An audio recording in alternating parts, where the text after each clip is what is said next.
Selamat malam, kedengarannya semuanya. Selamat malam, selamat malam. Jadi malam kali ini kita akan webinar. Ini gue udah lama banget. Tadi gue pengen install Zoom dulu ini sebelum webinar ya. Nungguin orang pada masuk dulu, sabar ya. Nanti kita akan mulai.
Oke, selamat malam, malam, malam, malam, malam.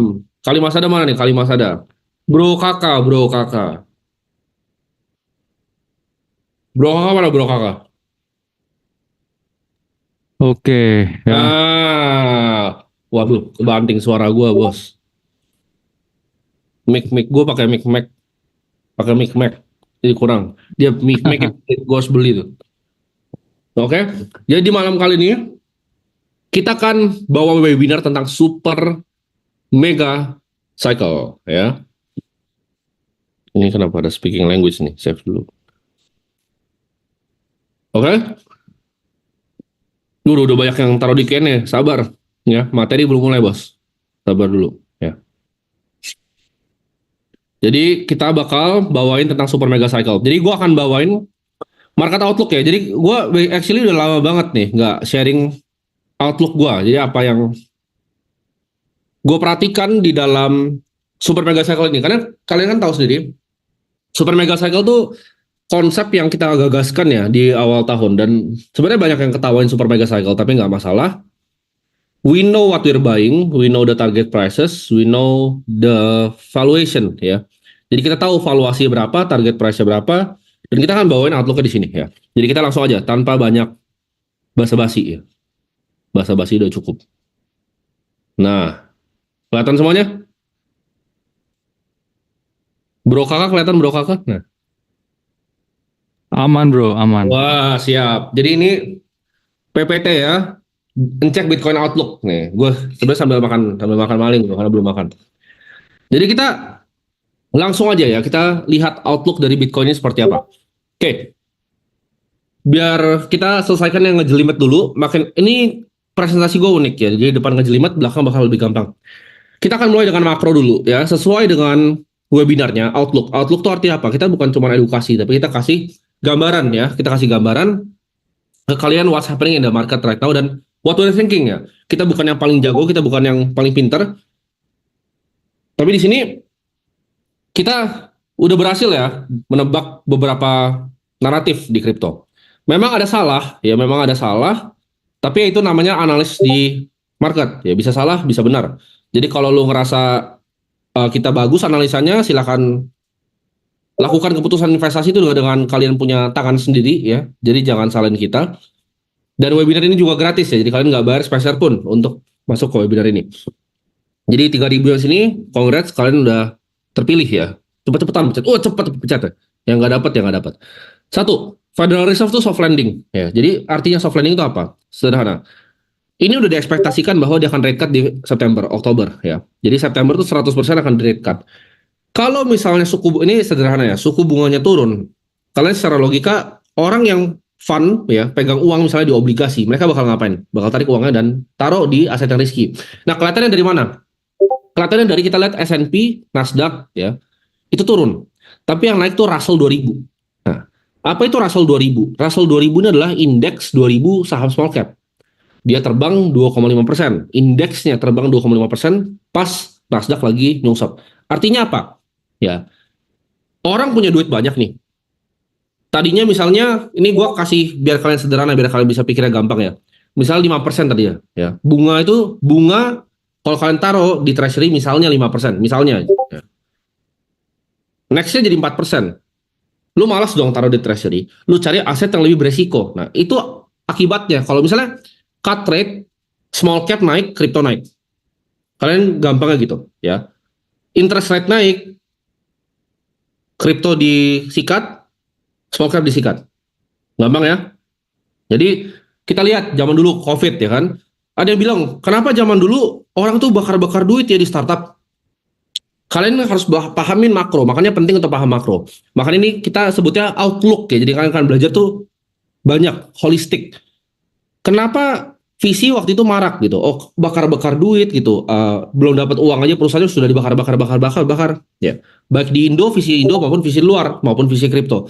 Kenapa? Jawabannya karena interest rate 0. Ya.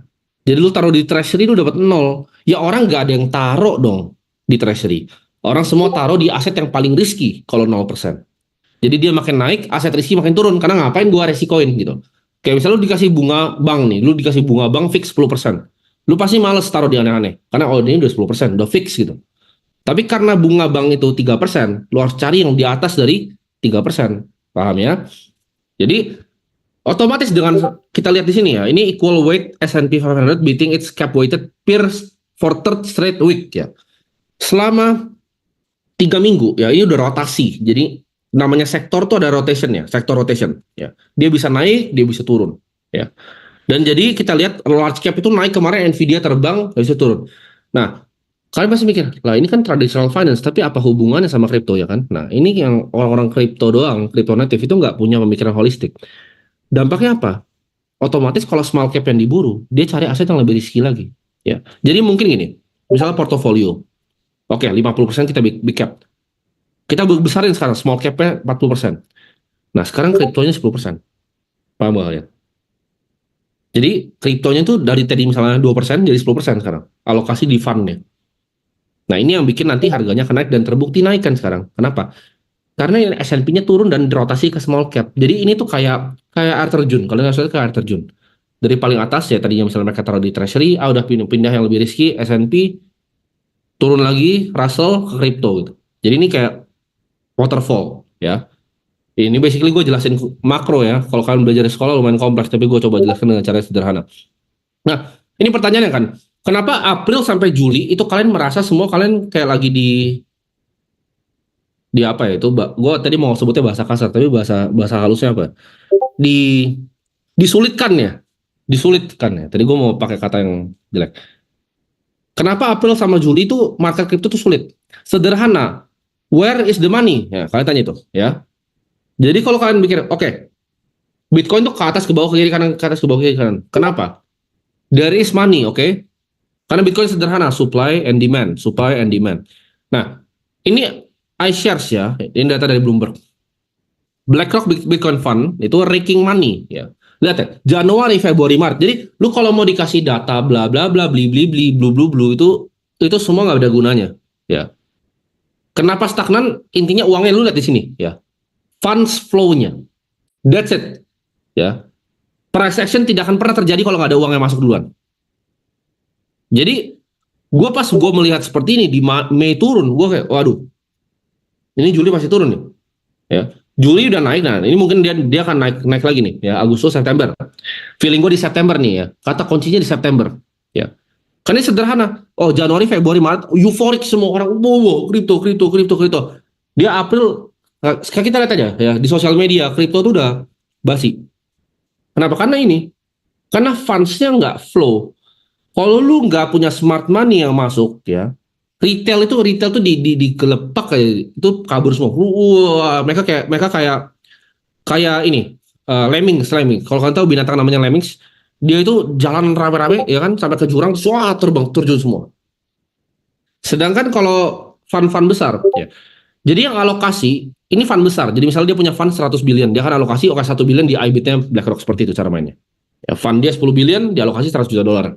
Nah, makanya gue bilang, ini kan banyak yang bilang ETH nggak akan works kan ETF-nya. Gue bisa bantah di sini, kenapa? Karena gue lihat datanya dari Bitcoin. Funds itu bukan kayak, oh kita 100% ya taruh di Bitcoin, enggak. Funds itu cara kerjanya gini, kita diversifikasinya kemana? Jadi kalau ada ETF ETH, pasti kecipratan flow-nya. Ini 100%. ETH pasti kecipratan flow-nya. Ini pasti balik ke 4.000 ya. Gue tahu nih, kan banyak yang iseng-iseng gratisnya potong taruh TikTok. Gue udah bilang ETH di sini 4.000 ya. Pasti ke 4.000. Nah, kapan? Pertanyaannya selalu kapan? Nanti gue akan jawab di belakang ya. Kapan itu gue jawab di belakang. Nah, kalian itu ya. Ini gue contoh deh, karena ini ada minuman Aqua di sini, oke? Gue bukan di sponsor Aqua, tapi gue kasih contoh kalian pakai Aqua. Lu suka belanja di toko. Lu suka belanja kok. Misalnya gue nggak tahu harga berapa. Misalnya harganya 3.000. Kalau harganya jadi 2.000, kok lu berteriak? Lu kan suka beli Aqua, lu ini buat minum. Kenapa lu marah gitu? Kalau misalnya Aqua ini jadi 2.000. Itu yang akan terjadi di market kripto kan? Lu dikasih 74.000 nih, ya kan? Dia turun, sep. Ya. Dia turun. Oh, itu ada kalimat salah tuh mukanya, mantap. Oh, hilang lagi dia. Lu dikasih 74.000 ke 55.000. Tapi lu ngerasa kayak, aduh, please, Bitcoin balik aja ke nilai beli gua, balik aja ke 74.000 akan gua jual. Lu nggak bilang itu kan di Aqua, please balik aja ke 3.000, please gitu. Ya lu beli aja pas 2.000. Ya. Jadi ini adalah cycle-nya. optimisme, ya, euforia, denial, fear, pesimisme, bear market, teriak, nah, balik lagi, kita balik ke slide ya. Nah, ini kalian bisa sambungin nggak slide-nya antara ini, ya? Kenapa ini stagnan? Kenapa begini slide-nya? Sebentar, slide-nya rusak nih. Sabar ya. Oke. Zoom-nya yang error. Kita coba share screen lagi. Nah, iya, udah ya. Jadi ini cycle ya, ini selalu terjadi karena kenapa? Ini psikologi ya, psikologi orang tuh sulit ya, manusia itu sulit untuk berpikir secara rasional, mereka sulit. Nah, gimana caranya market works? Oke, gue akan jelaskan, kan tadi gue bilang awalnya makro ngejelimet, waterfallan, sekarang kita akan ngomong tentang yang gampang, yang kalian bisa cerna ya, yang IQ kalian bisa cerna. Lu itu tetanggaan ya, lihat nih. Ada yang si merah yang gede ini, lihat nih. Gua kelihatan kursornya. Merah yang gede ya kan, merah yang kecil, yang putih ini by the way gua gambar sendiri ya pakai ChatGPT. Sama itu yang biru atapnya, lihat ya. Ada 4 nih ya, anggaplah 4. Yang kanan lu nggak usah pikir karena dia generate sendiri. 4 ini ya. Anggap mereka punya sawah masing-masing. Lu lihat yang di belakang rumah itu sawahnya mereka ya. 3 lah biar gampang. Ini yang merah anggap satu rumah gitu. Mereka punya 3 sawah yang berbeda. Ya. Tapi yang mereka sawah itu kan pasti ada harganya, ya. Misalnya harganya 100.000, ya. Sawah putih itu 100.000, sawah yang biru itu 100.000, sawah yang merah itu misalnya 200.000. Tapi yang putih ini brengsek orangnya. Dia datang ke merah, dia bilang, gue beli dong sawah lu 120.000. Dia datang lagi besoknya, dia bilang lagi ke biru, gue beli dong sawah lu 50.000. Biru kayak, gila lu, nggak mau gue jual 50.000. Dia datang lagi besok, gue jual 300.000. Biru kayak mikir, 300.000 ini orang bego gitu. Itu market ya. Karena market itu kalian saling bid seperti itu, tapi bedanya sawahnya tuh bukan cuma setiap hari ya. Yang putih yang brengsek ini bukan cuma datang setiap hari, setiap detik. Bitcoin 55.000, Bitcoin 65.000, Bitcoin 68.700, Bitcoin 74.000. Lu kalau mau coba timing tetep nggak akan dapat ya. Lu bullshit, lu mau bilang bisa, lu udah jadi orang paling kaya di dunia. Nobody can fucking time the market. Ya, jadi market itu persis seperti farmer yang gue gambarkan di sini dengan AI. Lu lama-lama lu nggak akan mau dengerin, ya. Lu nggak akan mau dengerin yang putih. Kenapa? Karena dia berisik gitu. Kalau lu kasih ini beda-beda harganya. Tapi kalau si putih tiba-tiba bilang gue mau beli dong sawah lu 1 juta, ya udah jual. Paham? Ya, kalian nangkap di situ. Dan kalau putih misalnya mau ngejual sawahnya buat 30.000, ya lu beli semua 30.000 gitu. Kenapa lu malah lari? Itu psikologi manusia gitu. Ya, sederhana. Ini dia konsep sawahnya, margin of safety. Ya, jadi intrinsic value dari sebuah aset itu ada gap namanya margin of safety. Nah, jadi gini, anggap lu punya truk ya. Lu punya truk itu misalnya 90 kilo. Truk lu 90 kilo, di depan ada jembatan bilang maksimal 95 kilo. Lu berani nyebrang nggak? Itu pertanyaan gue, sederhana. Gue yakin di sini banyak pemberani yang bilang berani. Karena dia, oke, gue percaya sama engineer-nya. Karena engineer-nya pasti taruh margin of safety lagi, ya kan. Gue nggak bakal nyebrang, ya. Jembatan maksimal 95 kilo, truk gue 90, gue nyebrang itu orang idiot itu namanya. Ya. Tapi kalau truk gue itu 30 kilo, gue seberang any time of the day. 50, gue seberang any time of the day. Jembatannya misalnya maksimal 100 ya. Truknya itu 50. Ya. Jembatannya maksimal 100 kilo, truknya 50. Mau nyebrang gak lu? Gue tanya lagi, kalau 47, mau nyebrang gak? Ada bedanya gak 47 sama 50? Dalam pemikiran lu nyebrang jembatan. Ada bedanya nggak 50 sampai 67 dalam lu nyebrang? Ada bedanya nggak 67 sama 68 400? Nah, kalian sadar, gue nggak lagi ngomongin truk sama jembatan, gue lagi ngomongin Bitcoin. Kalau truk kalian ngerti, tapi kalau Bitcoin kalian goblok gitu. Makanya kalian ketinggalan. Mungkin ada yang ikut webinar ini, waduh, pas kemarin 55.000, cari timing 49.000. Gue udah bilang itu bukan double top. Ya. What if itu double top? 40.000, yo wes gue seberang bos. Jembatannya pasti gue seberang. Ya. Jadi lu jangan pikir dalam berinvestasi itu perlu IQ yang tinggi. Enggak, gue jelasin tadi sederhana. Lu nyebrang pakai truk aja lu bisa pikir pakai logika. Tapi lu kalau masa urusan Bitcoin, lu kayak cari-cari gitu loh. Selisih-selisih 2 3 gitu. 49 kilo ke 46 kilo ya. Tapi kan jembatannya 100 kilo gitu. Gak masuk akal tuh, gak make sense. Nah ini, lu tuh gak bisa tahu ya kapan. Tapi lu bisa punya buy zone namanya. Jadi Buffett selalu bilang, what bukan when. Ya. Ini very famous. Jadi teori ini dibikin sama Benjamin Graham. Benjamin Graham bilang, yang bilang when itu biasanya nggak tahu apa yang dia omongin. Tapi yang bilang what itu nggak peduli when-nya kapan. Ngerti nggak? Gua dan Bro Kakak sudah tahu Bitcoin akan ke 88.000 ya. That's it. We know. Margin of safety Bitcoin ke 88.000. When? I don't know. September bisa, Oktober bisa, tahun depan bisa. Tapi gue tahu pasti ke sana gitu. Nah, fear is the time to buy ya. Lu bayangin aja, lu kalau lu suka beli Bitcoin, lu beli Bitcoin tuh kayak lu beli di supermarket ya.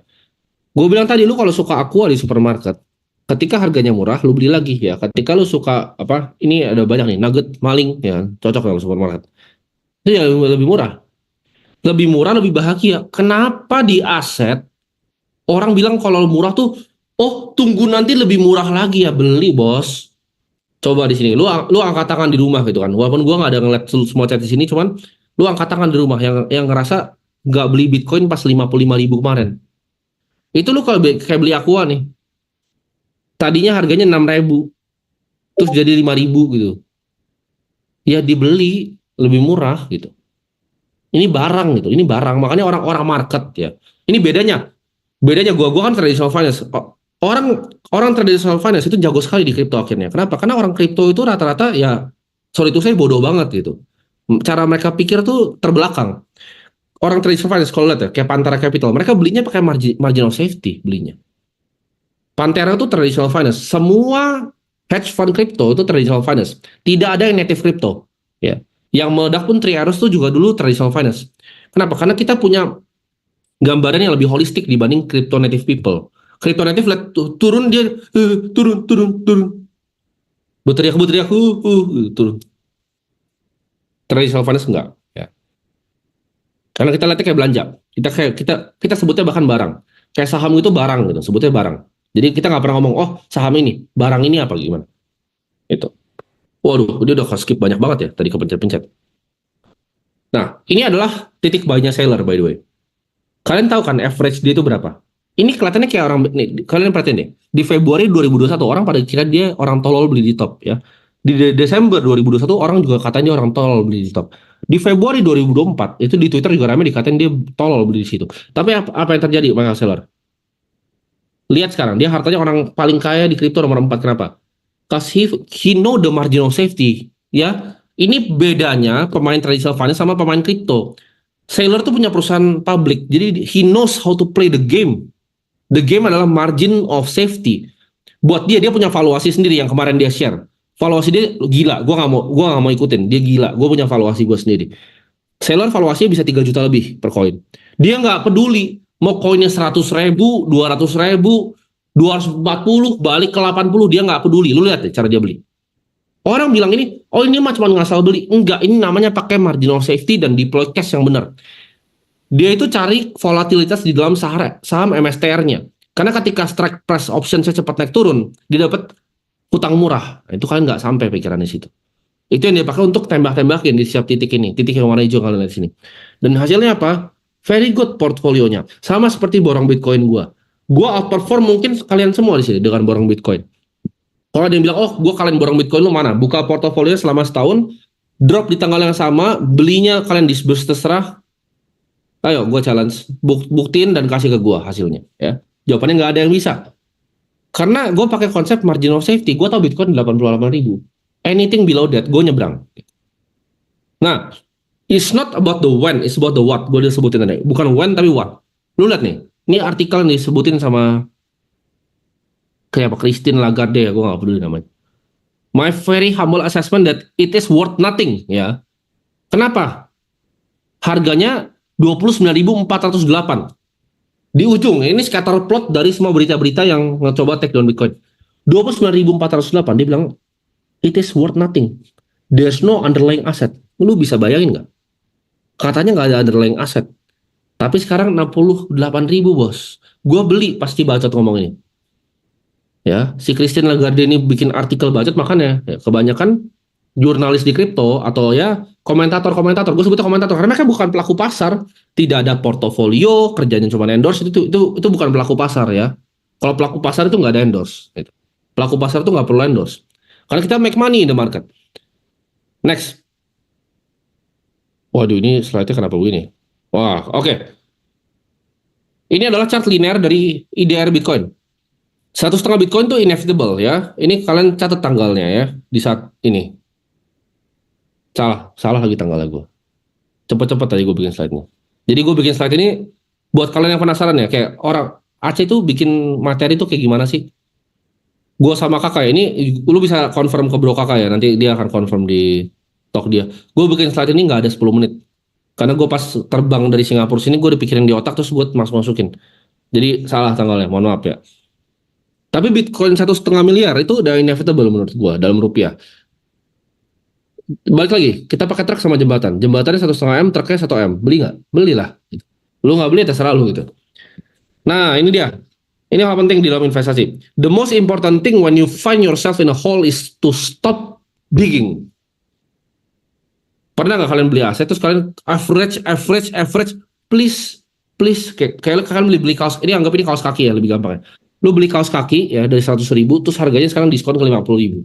Terus lu please yang penting balik ke 100 aja gue jual semua, please gitu. Itu lu gali lubangnya tambah dalam lagi lubang. Ya. Lu udah masuk ke lubang, stop fucking digging. Jangan digali. Karena lu udah masuk lubang nih, lu gali lubangnya, lu tambah dalam. Ya, udah keluar di lubang. Nah, berapa valuation di Bitcoin? Ini pertanyaan semua orang, pertanyaan sejuta umat. Jadi ini Schrodinger's model ya. Jadi dari model ini 153.860 ya. Tapi gue pribadi sebenarnya aiming di sekitar 120 dan 130.000. Jadi value dalam 30 years yang gue bilang tuh selalu 1 juta ya. Ini sebenarnya bear case ya. Kalau bear case-nya seller 3 juta, dia terlalu gila lah gitu. Tapi kita let's say 153.000 aja. Konservatif kita potong lagi deh, kita ekstrim konservatif di 120.000 angkanya. Dan sekarang itu masih 68.700. Kalau tanya, beli sekarang atau enggak? Beli gua. Ya. Apakah ini ajakan jual dan beli? Bukan, gua yang beli, bukan lu ya. Jadi jangan bilang, "Oh, gua beli Bitcoin rugi karena Timothy." Guanya untung terus kok borong Bitcoin, kok lu bisa rugi di sana? Ya kan? Kalau gua borong Bitcoin untung terus, lu yang rugi, lu yang goblok siapa gitu. Lu salah logikanya di mana ya kan? Ini dia ya, metodologi valuasinya gimana pakai Schrodinger itu mirip sama namanya Black-Scholes ya. Kalau kalian belajarin option pricing model ya, itu Black-Scholes. Nah, lu kalau ngomong ini Black-Scholes ke orang kripto dia Black-Scholes. Nggak ngerti. Nggak sampai otak. Tapi kalau lu ngomong orang saham yang sering options ya, kayak misalnya saham Indo gitu yang main waran terstruktur pasti tahu rumus ini. Black-Scholes ini kewajiban untuk tahu strike price-nya enaknya kapan segala macam ya. Basically ini nanti kalau gue jelasin ini mungkin di dalam aja, di dalam Aceh, karena it's too ngejelimet ya buat kalian-kalian yang di sini. Tapi intinya dengan Schrodinger's model itu kenapa ini rusak terus tadi? Valuasinya segitu. Oke, segitu gue bahas. Gue ini bagiannya kakak tapi gue membahas sedikit. ETH Bitcoin tuh last 672 days itu gue mau ngomong kata nggak enak lagi tadi. Kena bantai kayak itu, lebih enak. Kena bantai. Ya, jadi ETH sama Bitcoin 672 hari itu kena bantai. Akibatnya apa? Orang nyerah. Kenapa? Karena orang ngerasa, oh Bitcoin itu udah kemahalan ya. Gue bisa kaya dari altcoin. Betul. Ya, betul sekali. Lu bisa kemungkinan kaya lebih tinggi dari altcoin dibanding dari Bitcoin. Tapi ada tetapinya. Susah cari altcoin. Ya. Susah sekali cari altcoin. Gue pun ada beberapa yang rugi. Ya. Ruginya dalam, ada. Gue pun rugi gitu. Portofolio gue kemarin tuh drawdown 28,5%. Tapi per hari ini udah balik semua. Kenapa? Karena gue konsisten dengan strategi gue. Majority still Bitcoin ya. Altcoin tuh buat gue, kalau misalnya gue 5% masuk jackpot lah gitu. Cuman tuh nanti dibahas sama kakak, dia lebih jago ya. Karena gue tuh lebih fokus di Bitcoin. Tapi apakah, oh masa cuman beli kelas, cuman bayar beli buat ngajar Bitcoin? Itu kan kata-kata orang bego ya. Lu Black-Scholes kagak ngerti, ya masih banyak banget gitu. Jangan sombong gitu, jangan ngerasa lu udah ngerti semuanya gitu. Jadi kayak Bitcoin tuh pembelian Bitcoin sederhana. Kok porto lu kalah sama borong Bitcoin gua aja gitu. Itu kan jawabannya, ya. Jadi terbukti ya. Ngomong tuh terbukti. Nah, ini kantor gua ya. Ini kantor gua, meja kantor gua. Meja kantor gua tuh di belakang ada gambar. Nah, gambar ini yang dipakai nanti ya. Jadi kantor itu lagi on progress. Ini bakal dipakai untuk pengingat semua orang yang masuk ke kantor gua, ya. Yang orange itu Bitcoin dan semua yang lain itu altcoin yang lain. 90% ini data ya, scatter plot datanya itu tapi dijadiin lukisan scatter plot data. 90% dari altcoin itu akan sampai ke nol. Zero, it will go to nothing. Jadi kalau lu ngerasa lu jago bisa cari 10%-nya silakan mancing. Tapi kalau lu nggak jago silakan nabung di Bitcoin, ya. Gue paling percaya orang bilang kalau Aceh itu FOMO, FOMO, FOMO, FOMO. Kita itu ngajarin edukasi begini kita kasih gratis ke lu, ya. Kenapa ada yang bilang begitu? Kenapa? Karena mereka itu kerjanya ya begitu, ya, ngemeng, ngemeng, ngemeng, ngemeng, ngemeng, nggak pernah ada hasilnya. Kalau gue jelas, gue bikin borong Bitcoin, gue beli Bitcoin pun gue taruh di Instagram, ya, 18.000 gue beli. Tadi bilang, oh pas pas hijau muncul, merah gue muncul, terbalik gue muncul, ya. Udah lama gue di sini, ya. Selalu muncul, yang muncul pas hijau, ya silakan, gue nggak apa-apa gitu. Gue nggak pernah permasalahin kok. Cuman yang gue permasalahin ini aja. Lu itu kalau misalnya ngajari orang, ya, ngajari misalnya apalah murid-murid lu itu gitu. Punya proof, walk the fucking talk, ya, walk the talk. Lu harus jadi orang yang walk the talk. Nah, pertanyaan are you smart enough? Karena itu Bitcoin tuh it's like a big black hole ya. Jadi Bitcoin tuh ngesak semua liquidity karena altcoin yang kalah tuh liquidity-nya pasti balik lagi ke Bitcoin. That's how the game is played.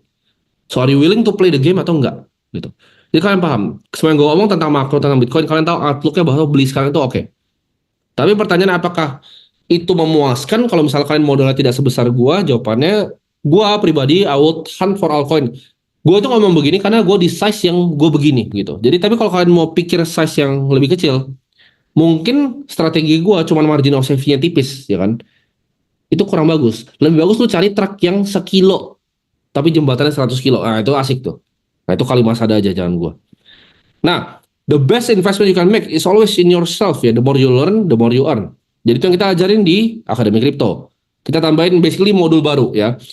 Tapi nanti kita akan, bukan kita sih, kita udah tambahin ya, bukan akan. Jadi kita udah tambahin modul-modul kayak personal finance, behavioral finance ya, cara Excel modeling ya.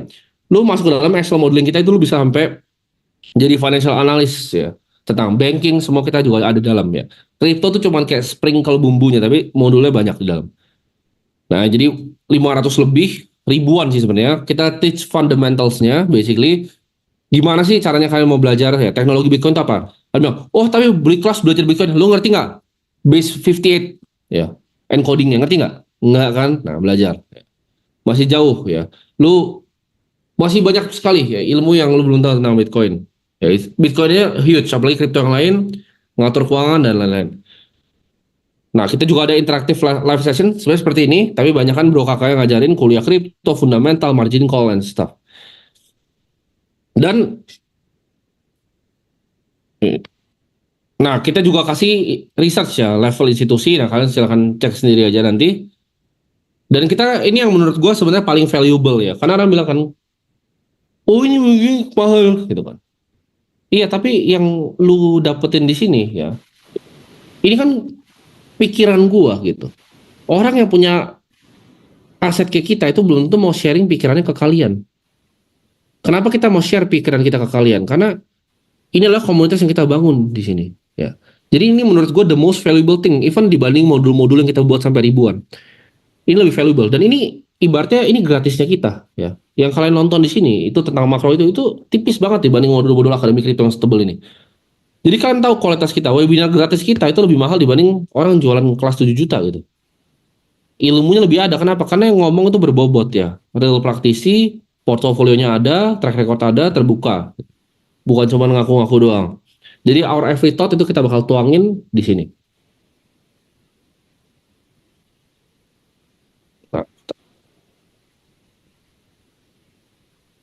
Nah, ini dia. Ya, jadi buat yang mau belajar ya.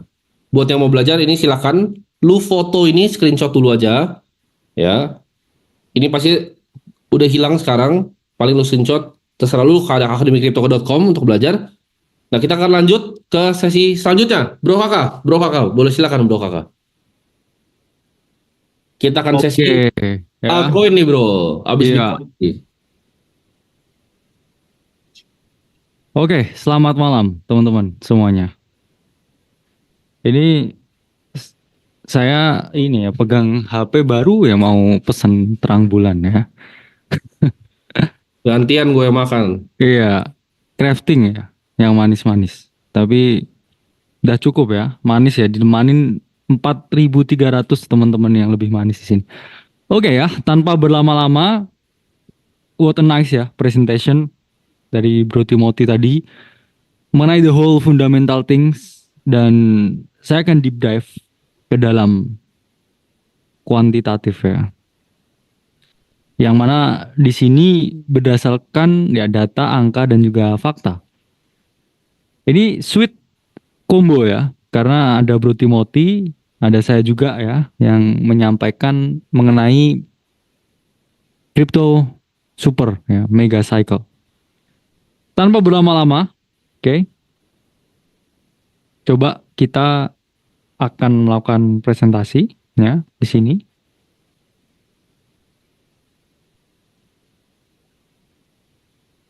Nah, bedanya ini ya. Kalau saya selalu ready ya, always been ready. Kalau Bro Timothy enggak ya. Jadi 10 menit mau tampil ya, baru buat ya. Kalau saya 10 hari sebelum saya buat. Karena practice makes perfect ya. Dan selain itu karena data yang saya sajikan bersifat angka ya itu tadi. Jadi butuh waktu buat memprosesnya. Karena ini sifatnya angka, akan selalu ada perubahan setiap hari. Itulah mengapa never expect the same things karena market dinamis, dan satu-satunya cara ya untuk melindungi kita dari dinamika pasar yang terus berubah yaitu adalah memiliki kemauan. Selain untuk belajar, itu adalah untuk berkembang dan beradaptasi. Karena di sini saya mau bilang ke teman-teman, bukan mau ungkapkan ya, mau bilang bahwa nothing I say is financial advice. Take it with grain of salt ya. Jadi kita nggak sama sekali ya bekerja sama atau berafiliasi dengan pihak apapun, pihak manapun, pihak siapapun. Kita hanya murni pelaku pasar dan analis di publik. Yang mana please do your own research sebelum melakukan keputusan keuangan, ya, keputusan investasi apapun. Tetap di tesis yang sama, ya, crypto super mega cycle karena S-nya itu sabar, ya. Kenapa di sini kita selalu bilang ya, timelinenya masih jauh. Ya, istilahnya Belanda masih jauh. Masih 2024, 2025. Ini kita masih bilang quotes on quotes ya, bullish. Ya, saya nggak bilang up only ya, bullish. Takut ya, takut dipotong ya, terus keluar ya out of context kalimat sadar ya, di TikTok. Bagus tuh ya dibuat akun nanti. Buat yang suka motong-motong. Kenapa kita masih bilang ya, this time around still a hope, not a small hope but a big hope. Pertama kita lihat dari price action. Q2 2024 saya bilang adalah kuartal yang paling paling paling super ya, bersejarah. Karena sepanjang saya di kripto dan di pasar keuangan apapun, saya baru pertama melihat price action seperti ini ya. High time frame consolidation yang mana saya bilang memakan banyak sekali korban. Pasti saya jamin ya teman-teman banyak yang kehilangan asetnya ya, mencoba timing the market tadi seperti kata Bro Timothy, atau coba trading ya dengan dua bias di keadaan yang super tidak menentu, akhirnya malah kebakar portonya, atau nggak punya risk management dan all in ke satu aset altcoin tertentu dan memperoleh kerugian. Karena this is for the first time ya in forever ada monthly chart yang mana modelnya seperti barcode ya. Apa itu maksudnya? Bullish, bearish, bullish, bearish, bullish, bearish, dan itu menggerus psikologis ya, menggerus ya atensi, menggerus kita punya kesabaran ya, menggerus kita punya atensi. Akhirnya semua city dalam dan luar negeri sangat-sangat sepi. Karena kita udah tergerus dengan atensi yang begitu lama untuk melihat ini market arahnya kemana. Karena every single time di past history Bitcoin, price action wise, setiap kali dalam higher time frame, monthly, itu ada bearish candle, we see a big massive correction. Ya. Red candle di monthly, massive correction. Red candle di monthly, massive correction. Red candle di monthly ya massive correction. Ya, ini juga red candle monthly massive correction. Ini beda case-nya ya, agak lain. Ya, kenapa? Di sini dia naik ya, turun, naik, turun. Ini mau naik lagi.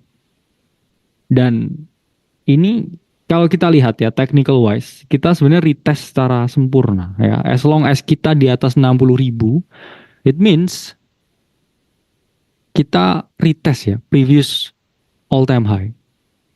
Oke. Itu menunjukkan apa? Bahwa harga ada potensi ya sekali lagi untuk melakukan slingshot dan pergerakan first target seperti yang sering ya kita bilang 88.000 and so on. Itu sangat terbuka lebar. Karena apa? Data historis itu selalu menunjukkan bahwa setiap 1 tahun setelah halving, harga Bitcoin itu selalu mengalami kenaikan. Dengan tesis yang sama, kita pun juga bisa memiliki ya asumsi bahwa halving ini sudah terjadi ya di tahun ini. Kita bisa berasumsi bahwa sampai akhir tahun ini hingga 2025 Bitcoin akan terus mengalami kenaikan. Dan ini kalau kita lihat ya, ini dia sangat jelas ya. Ini harga all time high sebelumnya, chart melakukan retest di all time high-nya.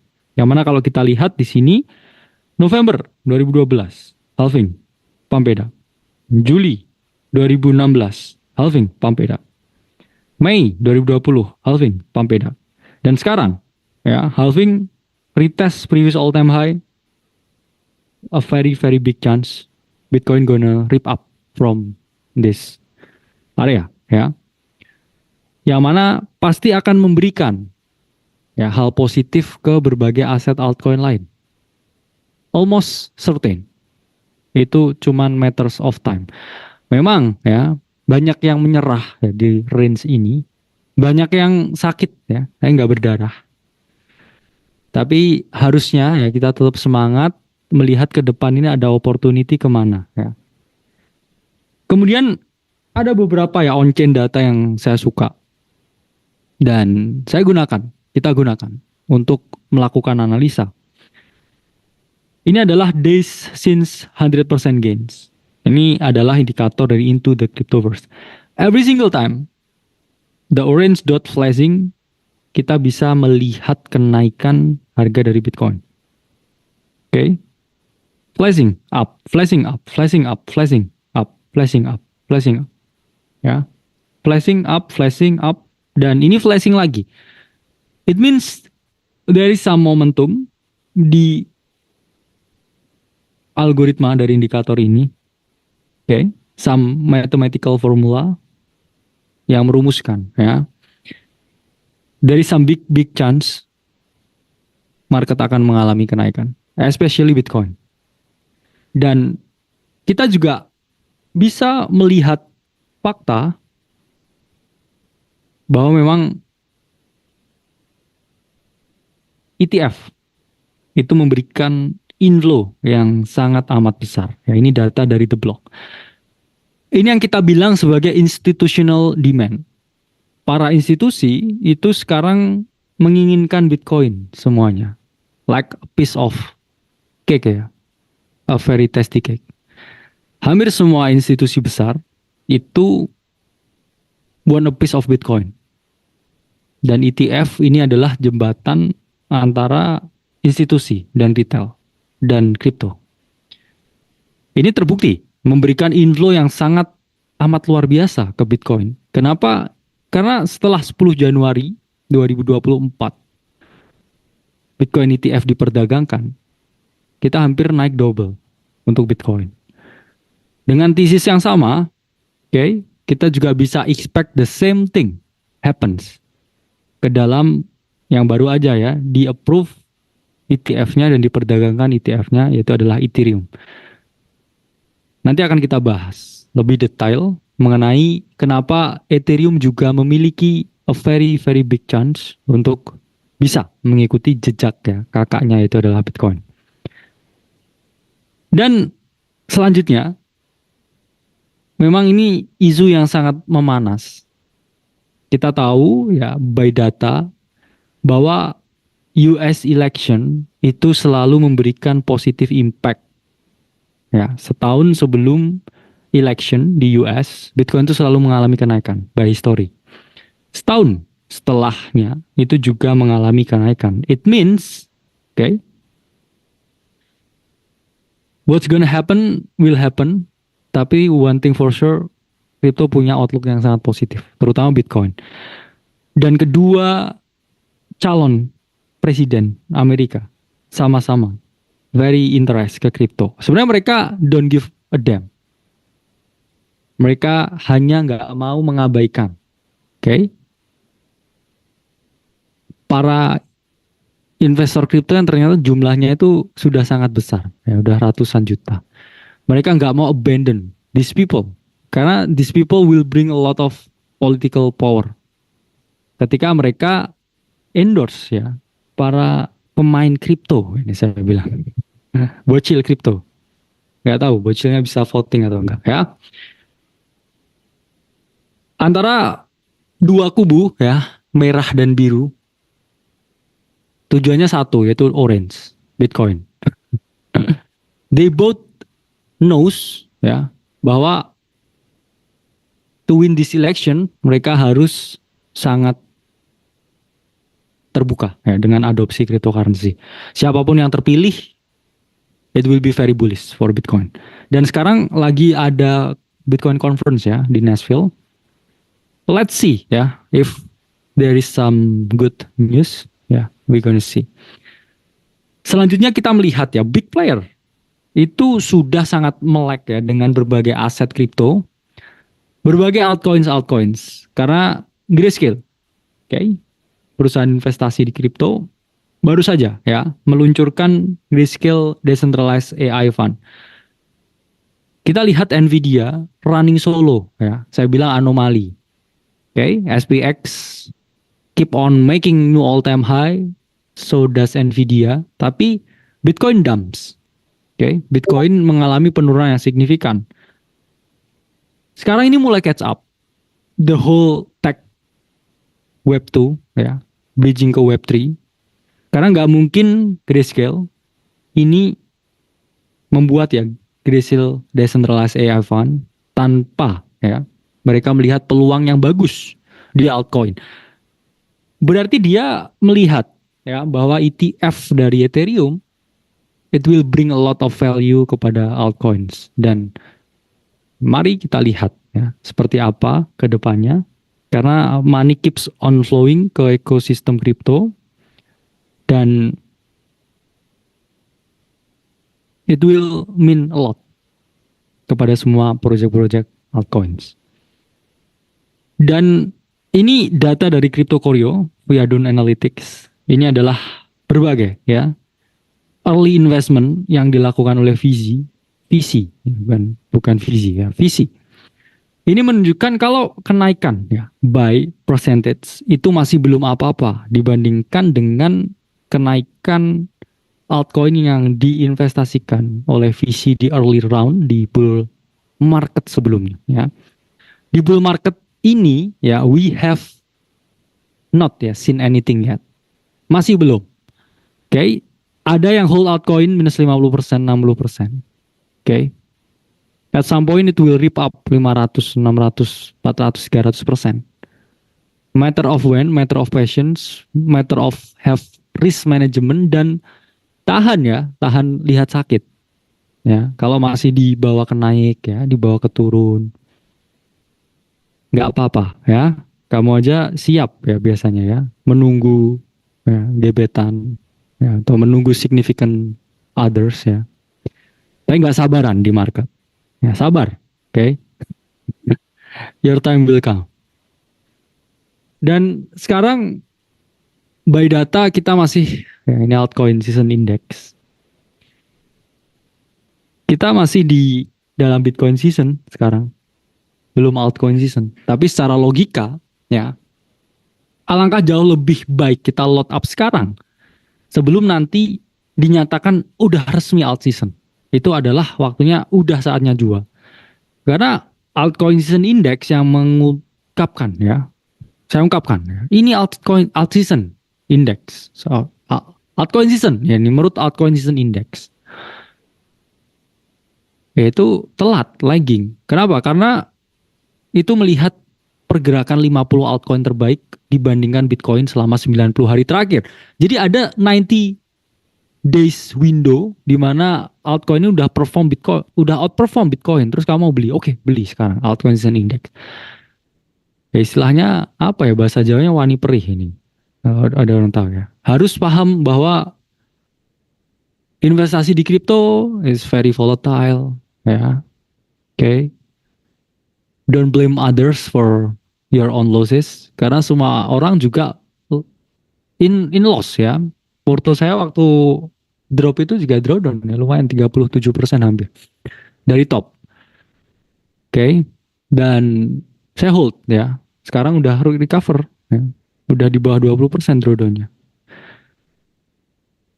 I have my own conviction dengan apa yang saya beli, oke, dengan yang Bro Timothy beli, dengan apa yang kami beli, dan good times will take time. Dan ini adalah yang membedakan antara kalian yang layak atau nggak layak ya disebut sebagai pemenang. Pemenang selalu yang bisa bertahan ya sampai garis finish at least. Kamu nggak dinyatakan menang ya. Kalau kamu belum hit garis finish, masih jauh. And then sekarang kita lihat ya, total 3 di mana itu tracking ya, ini tracking. Semua aset altcoin di luar ya, dari Bitcoin dan juga Ethereum sekarang breakout and retest ya. Dan bounce off monthly equilibrium zone ya. Equilibrium zone-nya di 500 billion di monthly. Dan ya melakukan V-shaping ya, a very good reaction, dan sekarang di wedge-nya dia breakout, dia retest, ada potensi continuation. Okay. It means this is the time to load up. Tapi ya balik lagi, kalau kamu nggak kuat lihat fluktuasi 50%, kamu nggak deserve 500% gains. Kalau kamu lihat 40% ya drawdown di satu aset, ya kamu protect-nya dengan itu maksimal beli dengan 10% aset alokasi kamu. Kalau kamu nggak kuat lagi, oke, bang saya udah nggak kuat bang. Ini saya 50% cash bang, 50% kripto. Ini 50%-nya drop bang. Drop 50%. Overall kripto saya minus bang, 25%, 30%. Saya nggak kuat. Ya mungkin ini bukan aset untuk kamu ya. Dan nggak ada yang mengharuskan kamu di sini. Do your own thing, ya, buka bisnis sendiri, ya. Itu juga penuh dengan risiko. Oke. Tapi market ini yang saya suka, yaitu benar salah itu langsung kelihatan. Oke. Itulah kenapa saya akan selamanya ya di market ini, entah kesibukan apa yang saya lakukan, saya always involved di financial market, because that's what I do, ya. Menurut saya nggak ada bisnis yang paling seksi ya daripada allocating my capital di financial market, karena hasilnya itu saya langsung lihat, oh ini salah, oke, salah kali Mas Ada, ya rugi, that's fine, I will take it. Oke, ini kamu untung, portomu naik 40%, oke, kamsia, ya, I will take it. Tapi in the meantime, ya, saya pun juga nggak yang terlalu euforia. Bukan orang yang hebat ya, hanya orang yang udah mati rasa. Oke. Kalau kamu masih pakai rasa di sini, ya mending kamu mati. Oke. Next up, the Queen, Ethereum. Balik lagi, bukan ajakan untuk membeli Ethereum. Nggak kenal Vitalik, sumpah ya. Kamu bisa search ya, kontak saya di sini ya. Mungkin saya search ya, Vitalik ya nggak ada. Kalau ada nomor teleponnya Vitalik saya minta ya. Saya mau kenalan. Karena ini yang sering terjadi ya, dengan potongan, ya dengan potongan klip, potongan. Diupload ya, tanpa konteks, ya seakan-akan ya, kita terafiliasi dan terlibat ya dengan sesuatu ya, padahal nggak terlibat apa-apa ya. Mungkin terlibat ini cinta lokasi ya dengan 6.100 ya member di sini. Member ya, semua member. Let's talk about Ethereum. Banyak yang sangat pesimistik ya, bilang kalau Ethereum this and that ya, udah ada yang lebih baik, saatnya beralih, saatnya pindah. Tapi saya lihat technical wise, sekarang ada di golden pocket dan equilibrium zone untuk Ethereum. Karena kalau kita lihat by very high time frame ya, dengan zoom out ya, if you in doubt zoom out, Ethereum masih flagging ya, saya bilang nggak flagging ya, tapi dia membuat suatu consolidating zone yang mana targetnya masih jauh. Optimistik tuh sebenarnya sampai 8.500 ya, kalau kita perpadukan vertikal dan diagonal line. Tapi kayaknya kalau di cycle ini berat kalau ke target tersebut. Let's be more realistic ya, very big chance ya, not a financial advice anyway. Dia retest di all time high-nya, oke? Atau ya, dia double ke sini ke 6.000. Itu adalah konservatif dan moderate target untuk cycle ini. Oke. Ini selalu saya tulis ya di bawah sini ya. Not financial advice, do your own research. Dan chart dari Ethereum Bitcoin, ya ETH-BTC, ada di potensi bouncing. Dia di 0.618-nya.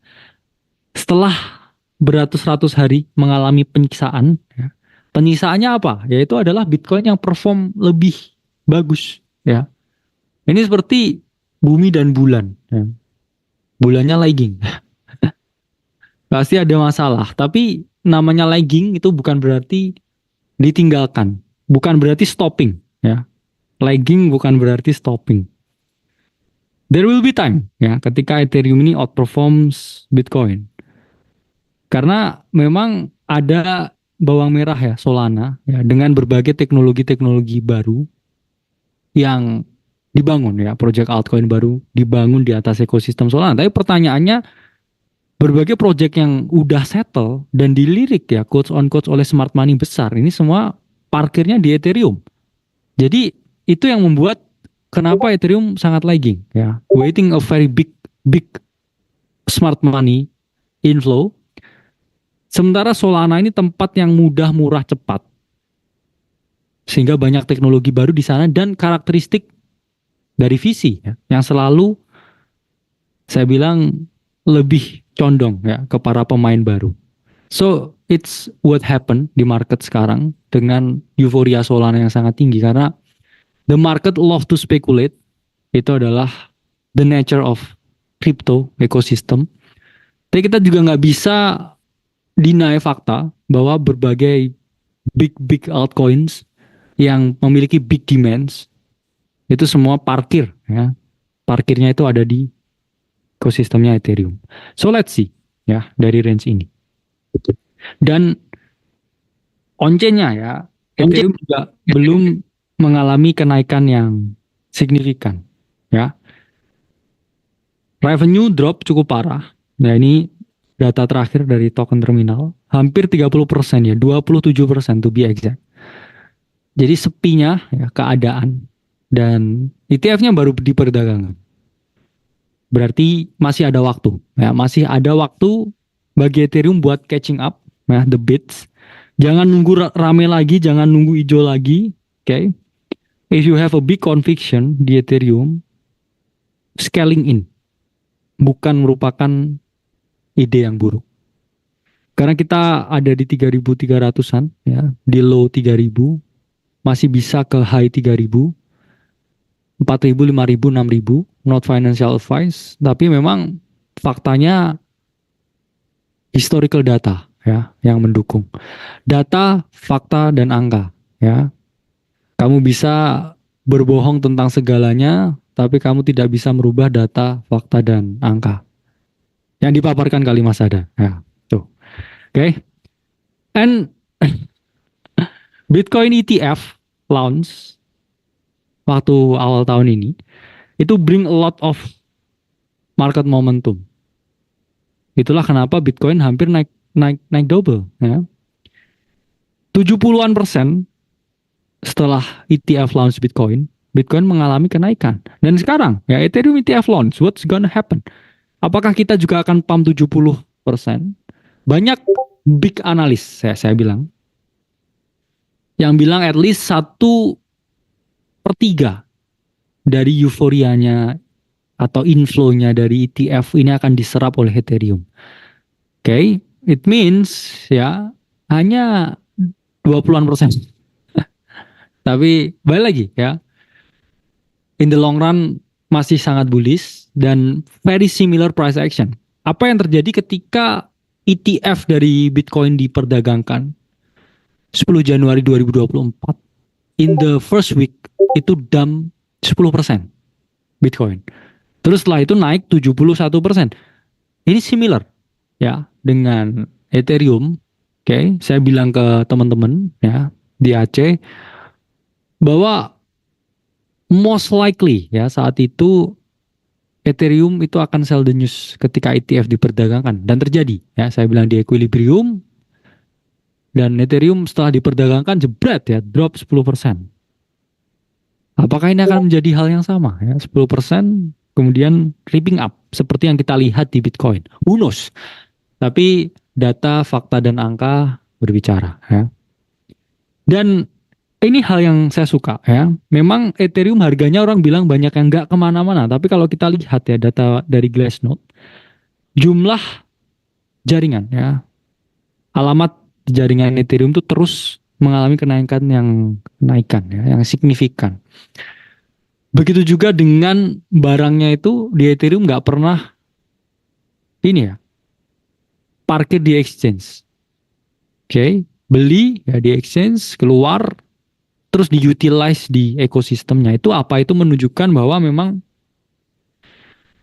ekosistem dari Ethereum itu is brewing. Kita juga banyak ngomong dengan berbagai developer, terutama di Web3.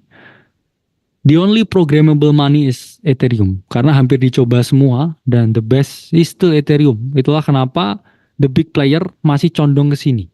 Ya, Ethereum pun juga punya banyak upgrade yang mana digunakan ya untuk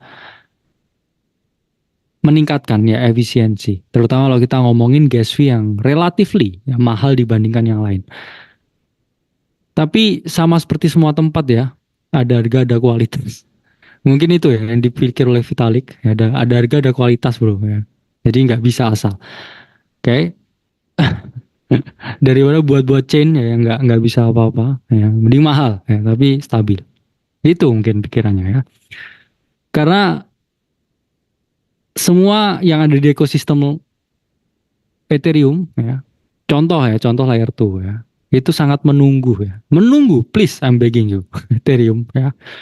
Karena yang terjadi adalah ketika Ethereum mengalami eksplosif ya, move to the upside, semua layer 2 itu juga akan mengalami hal yang sama ya. Dan tentunya ya berbagai token ya di ekosistem Ethereum. Ini yang saya bilang sebelumnya, ya exchange reserve Ethereum terus menurun, menandakan apa?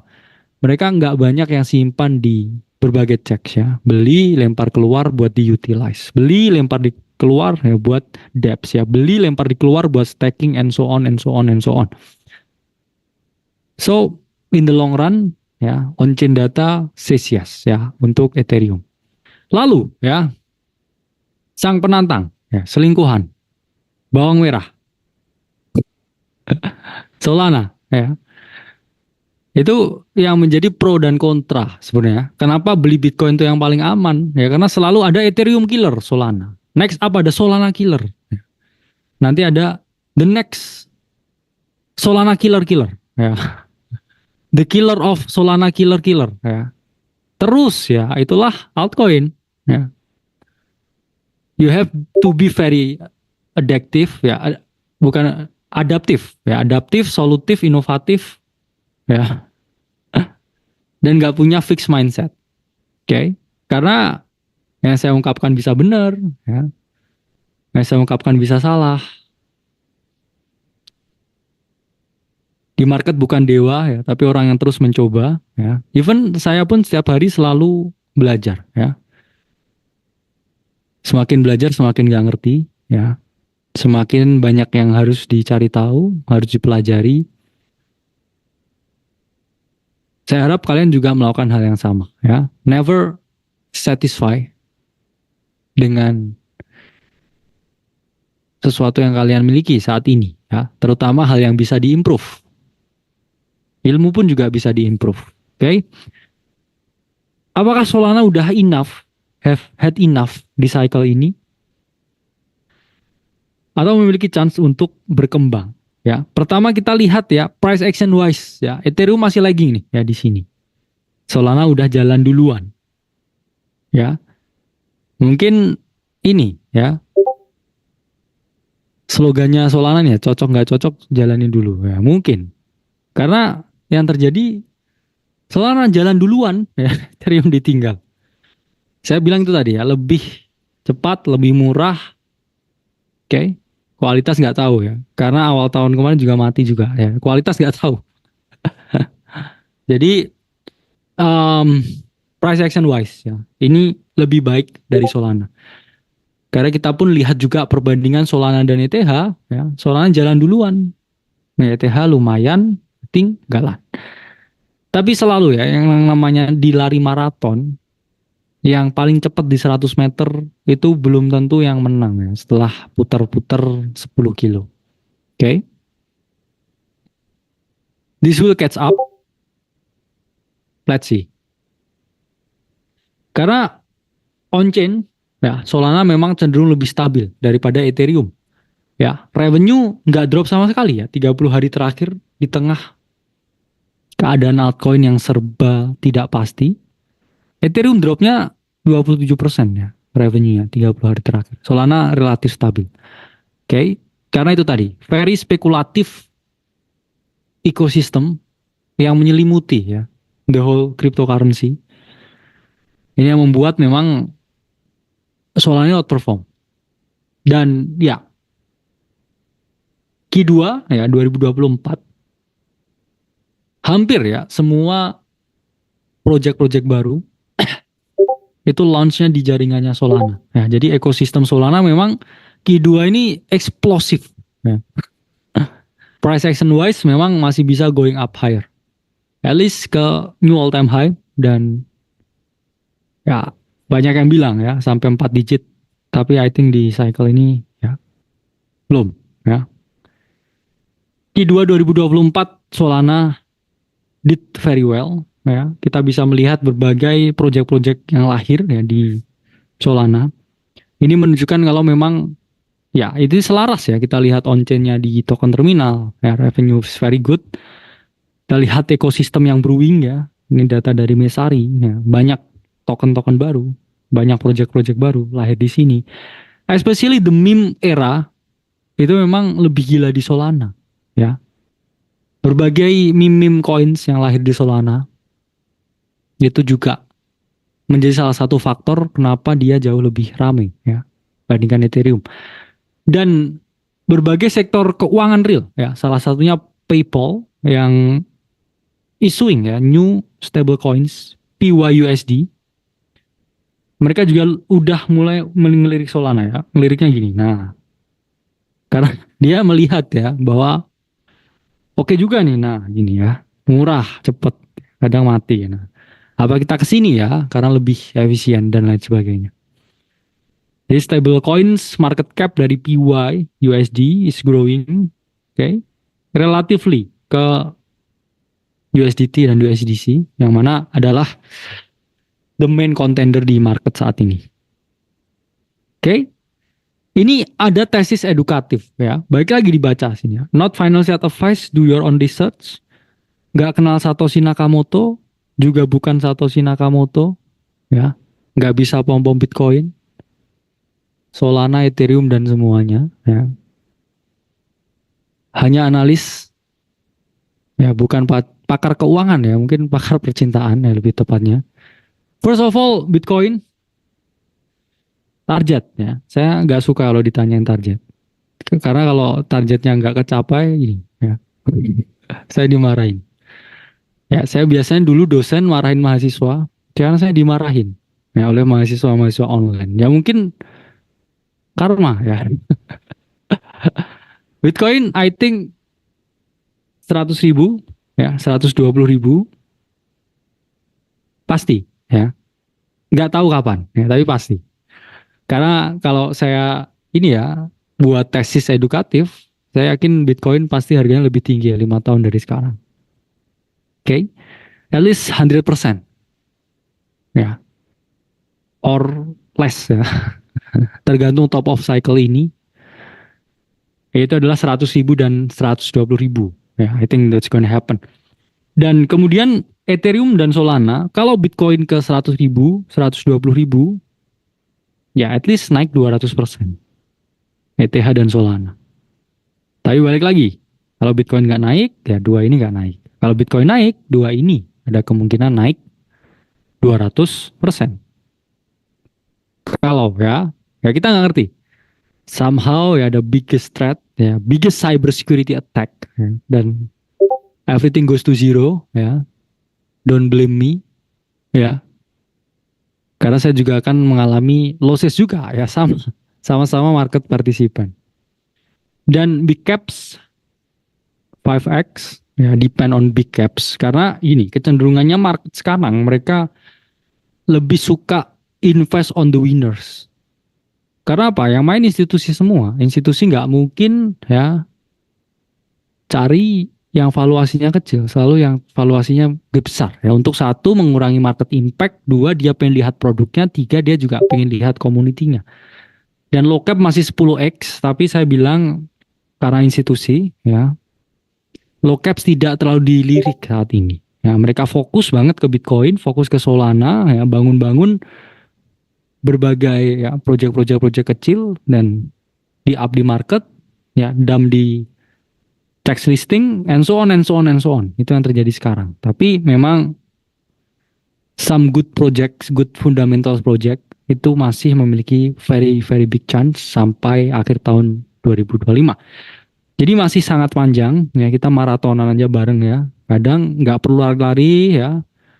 Kadang lihat kiri kanan, kadang istirahat ya, kadang ya minum le mineral ya, berutim tadi aqua, saya le mineral.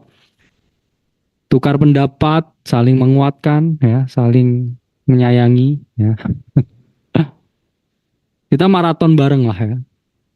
Kadang juga ngobrol ya pas bosen di tengah perjalanan. Karena ini masih sangat panjang. Hanya perlu bertahan. Untuk bertahan hanya perlu butuh keyakinan. Itu untuk menciptakan harapan. Oke, saya Kal Masada dari Akademi Kripto. Sampai berjumpa di webinar gratis selanjutnya.